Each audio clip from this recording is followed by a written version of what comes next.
नमस्कार विद्यार्थी मित्रांनो, पालकांनो, मी डॉक्टर देवश्री महाजन माऊली करिअर काउन्सिलिंग तर्फे तुमचं पुन्हा एकदा आमच्या यूट्यूब चॅनलला स्वागत करते।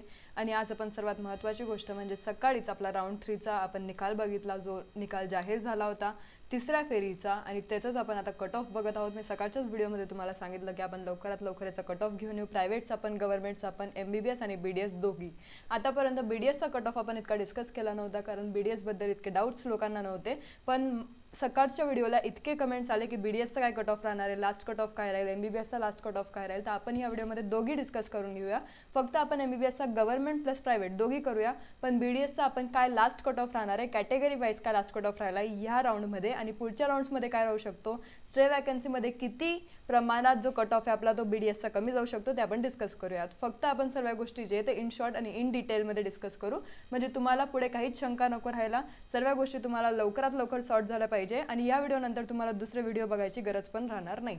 आता या कॅटेगरी वाईज जर आपण डिस्कस करूयात, लास्ट कॉलेज नेम कोणतं, म्हणजे लास्ट अलॉटेड कॉलेज कोणतं राहिलेलं आहे, त्यात लास्ट अलॉटेड मार्क्स किती राहिले, आणि कोणता ऑल इंडिया रँक लास्ट होता ज्याला कॉलेज भेटलेलं आहे कॅटेगरी वाईज, ते पण MBBS प्रायव्हेटसाठी, ते आपण आधी डिस्कस करूयात, मग आपण गव्हर्नमेंट डिस्कस करू, मग आपण BDS प्रायव्हेट या व्हिडिओमध्ये डिस्कस करणार आहोत। आता ओपनचं जर डिस्कस केलं तर ऑल इंडिया रँकमध्ये 1,33,806 ऑल इंडिया रँकला 4 मार्क्सला वेदांता मेडिकल कॉलेज पालघर भेटलेलं आहे।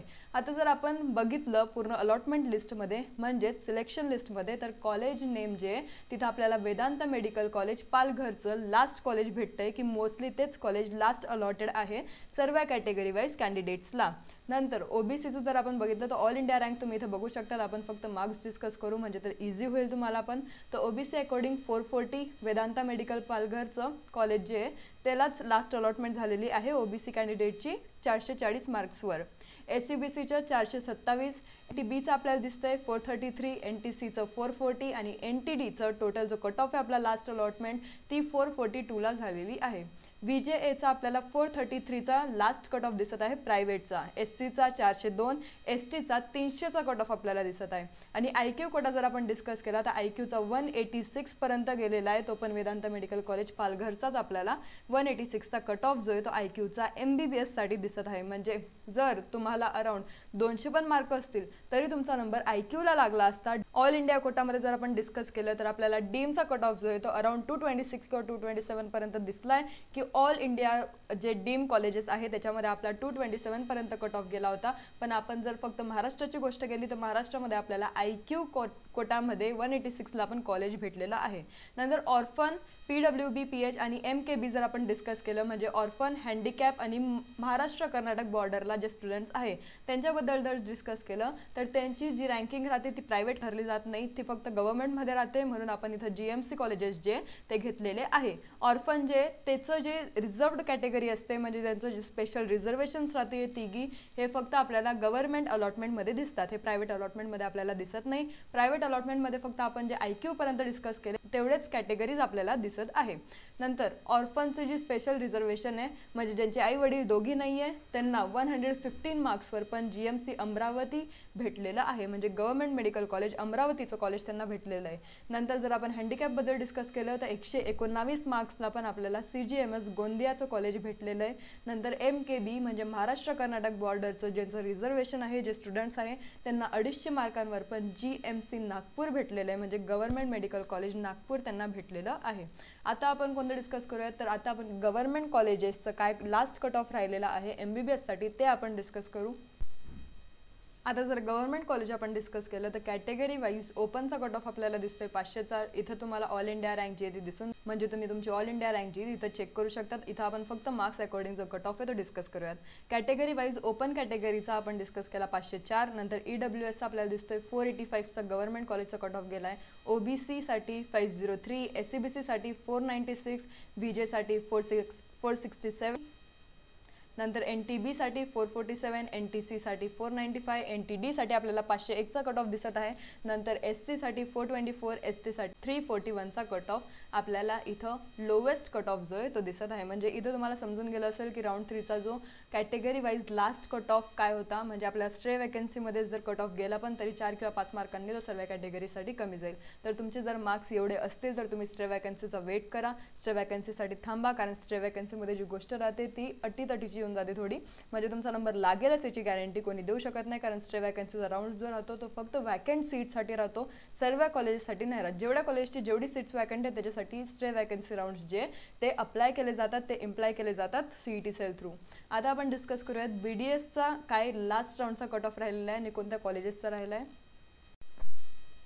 इथं आपल्याला BDSचा कॅटेगरी वाईज कट ऑफ म्हणजे लास्ट कट ऑफ आपण इथं घेतलेला आहे, रॅदर दॅन गव्हर्नमेंट प्रायव्हेट म्हणजे प्रायव्हेटचाच काय लास्ट कट ऑफ राहिलेला आहे, स्टे वॅकन्सीमध्ये किती लोवेस्ट मार्क्सपर्यंत आपल्याला BDSला एक नंबर लागू शकतो, आपला BDS प्रायव्हेटमध्ये आपला कधी नंबर लागू शकतो, कॅटेगरी वाईज आपले किती मार्क्स पाहिजे ते सर्व आपण या व्हिडिओमध्ये बघूयात. आता सर्वात जास्त कॉलेजेस जे सर्वात जास्त लास्ट अलॉटमेंट ज्या कॉलेजला झाली आहे ती म्हणजे आदित्य BDS कॉलेज बीड. आता याचे कॅटेगरी वाईज जर आपण बघूया तर ओपनचं ऑल इंडिया रँक तुम्ही इथे चेक करा, मार्क्स आपण डिस्कस करूयात. ओपनसाठी 289ला लास्ट अलॉटमेंट जी झालेली आहे, म्हणजे 289 म्हणजे खूप कमी कट ऑफ जो आहे तो आपल्या आदित्य BDS बीड कॉलेजला गेलेला आहे. नंतर OBCसाठी 281 मार्क्सला लास्ट अलॉटमेंट झाली आहे, ती पण आदित्य BDS कॉलेज बीडलाच झाली आहे. SCBCसाठी जर बघितलं तर 264ला लास्ट अलॉटमेंट जी आहे ती झालेली आहे, म्हणजे 264 मार्क्सला पण आपल्याला कॉलेज भेटलेलं आहे BDSसाठी. NTBसाठी 285 मार्क्सचं लास्ट अलॉटमेंट आहे, NTCसाठी 281, NTDसाठी 286, VJAसाठी अराउंड 282चं कट ऑफ जो आहे ते गेले, म्हणजे टोटल NTC आणि VJA जर आपण डिस्कस केलं तर अराउंड सेमच गेलंय. SCसाठी 285, STसाठी 212 वर पण ST वाल्यांना कॉलेज भेटलेलं आहे. एक चांगला रिझल्ट बघितलं तर हेडगेवार BDS कॉलेज हिंगोलीचं जे कॉलेज आहे ते भेटलंय.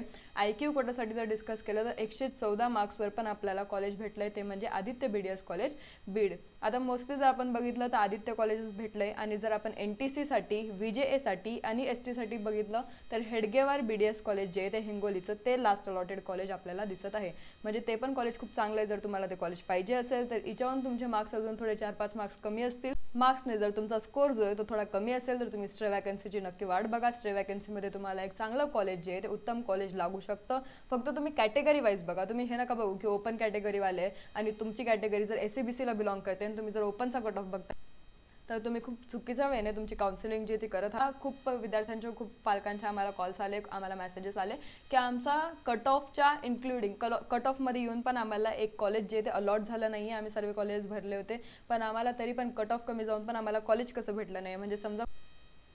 म्हणजे समजा आपला जो कट ऑफ आहे तो अराउंड जर 462 गेला असेल तर त्यांचे मार्क्स जे होते ते 464 होते, म्हणजे 2 मार्क्स त्यांचे जास्त होते, तरी पण त्यांना कॉलेज अलॉट कसं नाही झालं. तर फक्त एक गोष्ट लक्षात ठेवा, तुम्ही एकतर रजिस्ट्रेशनमध्ये चुकी करत असणार, किंवा तुम्ही काउन्सिलिंग नीट करत नसणार, किंवा तुम्ही चॉईस फिलिंग नीट करत नसणार. कारण जर तुम्ही तिघी गोष्टी जर नीट केल्या असतील तर तुमचा नंबर लागेलच, म्हणजे आम्ही तुम्हाला गॅरंटी देतो. जर 464चा कट ऑफ आहे ना तर असं होच नाही शकत की तुमचे मार्क्स जर याच्याहून जास्त असतील तर तुमचा नंबर लागणार नाही. एक तर तुम्ही सर्वच्या सर्व कॉलेजेस भरले नसतील, किंवा तुम्ही काहीतरी चुकी केली असेल भरण्यात, किंवा तुम्हाला वाटत असेल की तुम्ही भरले पण काही नवीन कॉलेज ॲड झाले असतील जे तुम्हाला माहितीच नसेल आणि ते तुम्ही भरलेच नाही. आता असं पण होतं, म्हणजे काउन्सिलिंग तुम्हाला इन शॉर्ट नीट करायची आहे, पूर्ण नीट पद्धतशीर करायची आहे. जर तुम्हाला आतापर्यंत कॉलेज भेटलं नाही तर ते म्हणजे फक्त एकाच चुकीमुळे, ते म्हणजे तुम्ही काउन्सिलिंग आतापर्यंत नीट केली नाही आहे, किंवा तुम्ही चॉईस फिलिंग नीट केली नाही. आता जर तुम्ही स्टे वॅकन्सीमध्ये कराल, स्टे वॅकन्सीमध्ये जर तुम्ही अप्लाय करताय, स्टे वॅकन्सीमध्ये जर तुम्हाला वाटते की आम्हाला एक चांगलं कॉलेज भेटलं पाहिजे, फक्त काउन्सिलिंग नीट करा. म्हणजे काय करा तर चॉईस फिलिंग नीट करा. रजिस्ट्रेशन तुमचं ऑलरेडी गेलेलं आहे हातातून, रजिस्ट्रेशन तुम्ही नीट केलंच असेल, पण चॉईस फिलिंगमध्ये रिझर्व्ड कॅटेगरी सिलेक्ट करणं विसरू नका. कधीच ओपन कॅटेगरी सिलेक्ट करू नका. जर तुमची रिझर्व्ड असेल तर तुम्ही तिथंच खूप मोठी मिस्टेक जी ती करत आहात. जर तुम्हाला IQ कोटा पाहिजे तर नीट बघा की आपण IQ कोटाचेच कॉलेजेस टाकले आहेत का. जर तुम्हाला स्टेट कोटा पाहिजे तर ते पण चेक करा की तुम्ही स्टेट कोटाचेच टाकले आहेत का. कारण चुकून असं नको व्हायला की तुम्ही IQ कोटा टाकताय आणि तुम्हाला ते अलॉट पण झालं तर तुम्हाला ते स्टे वॅकन्सीमध्ये घ्यावंच लागेल, त्याला तुम्हाला रिटेन करावं लागेल, नाही बिलकुल पुढच्या राऊंड्समध्ये एलिजिबल नाही आहात, एवढं लक्षात ठेवा. बाकी जर तुम्हाला आता कॉलेज पाहिजेच आणि जर तुमचे मार्क्स 2-3 मार्क्स किंवा 4-5 मार्क्स तुमचे या कट ऑफ अकॉर्डिंग कमी असतील तर फक्त काउन्सिलिंग नीट करा, चॉईस फिलिंग नीट करा. बाकी तुम्हाला आता काहीच करायचं नाही आहे, फक्त वाट बघा स्टे वॅकन्सी राऊंड्सची. जर तुम्हाला अजून काही पण डाऊट्स असतील तर तुम्ही कमेंट सेक्शनमध्ये आम्हाला नक्की कळवू शकतात. धन्यवाद.